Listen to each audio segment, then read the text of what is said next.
மாட வீதிகளில் சிமெண்ட் சாலை அமைக்கும் பணிகள் 15 கோடி மதிப்பில் நடைபெறும் 2ஆம் கட்ட சிமெண்ட் சாலை அமைக்கும் பணிகள். பொதுப்பணித்துறை அமைச்சர் வேலு ஆய்வு.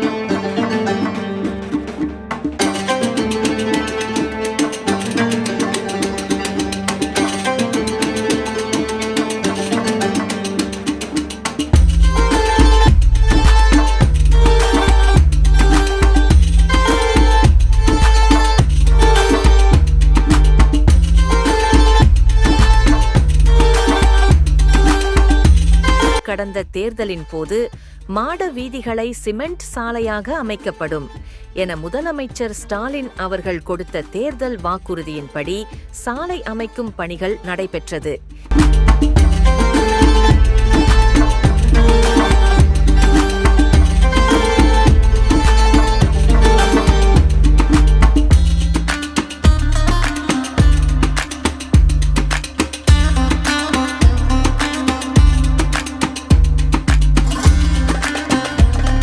இதில் முதல் கட்டமாக திருவுடல் வீதி சந்திப்பு முதல் காந்தி சிலை வரை சாலைகள் அமைக்கப்பட்டது.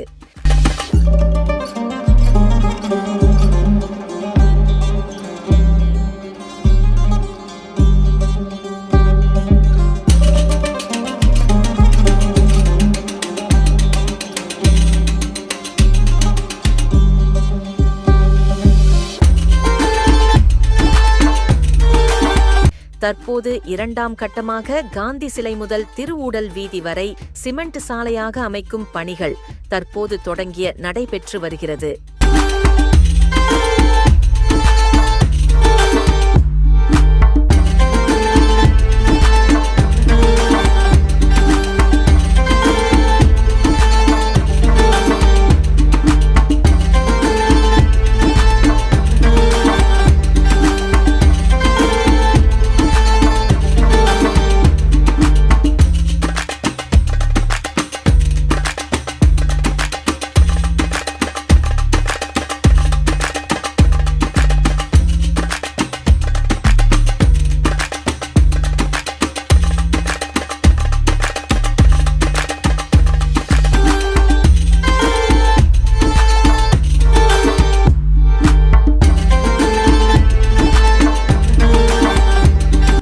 சிமெண்ட் சாலைகள் அமைக்கும் பணிகளை பொதுப்பணித்துறை அமைச்சர் வேலு, சட்டமன்ற துணைத் தலைவர் பிச்சாண்டி, பாராளுமன்ற உறுப்பினர் அண்ணாதுரை, மாவட்ட ஆட்சியர் தர்பகராஜ் மற்றும் பொதுப்பணித்துறை அதிகாரிகளுடன் நேரில் ஆய்வு மேற்கொண்டார்.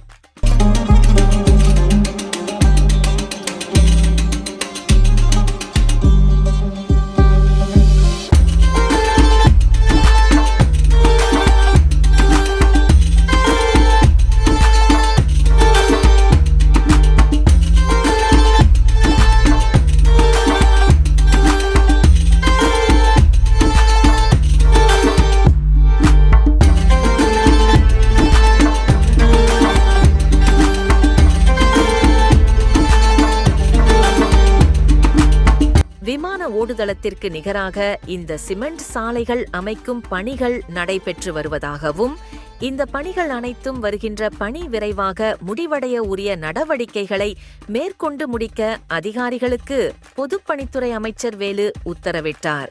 ராமலியார் திருக்கோயில் இதை சுற்றி இருக்கிற தேரோடு வீதி, இந்த தேரோடு வீதியை காங்கிரீட் சாலையாக அமைக்கப்படும் என்று தேர்தல் பிரச்சாரத்தின் போது தமிழ்நாட்டு முதலமைச்சர் மாண்புமிகு அண்ணன் தளபதியார் அவர்கள் தேர்தல் பிரச்சாரத்திலே அறிவித்தார்கள்.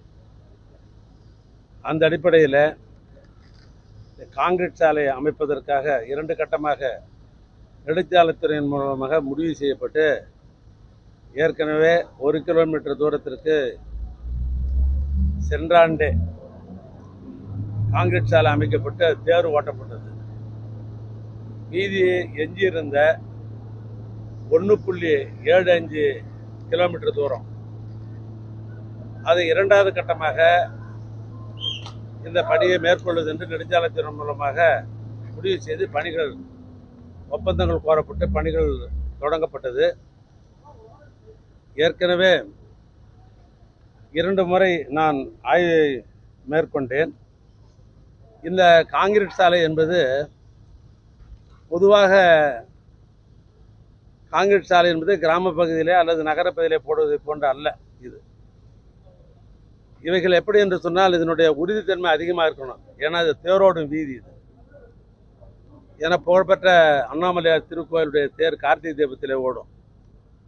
லட்சக்கணக்கான மக்கள் இந்த தேரை வடம்பிடித்து இழுத்து போகிற வீதி தான் இந்த தேரோடும் வீதி. ஆனால் இதை சிறப்பு எந்திரங்களை பயன்படுத்த வேண்டும் என்று முடிவு செய்யப்பட்டு விமான நிலையங்களிலே ஓடுதளங்களுக்கு பயன்படுத்துகிற ஸ்லிப் ஃபார்ம் ஃபேவர் என்கிற அந்த எந்திரத்தை இதில் பயன்படுத்துகிறோம். அந்த எந்திரத்தை பயன்படுத்துவதன் மூலமாக இந்த காங்கிரீட் சாலை எப்பொழுதும் பழுதடையாது.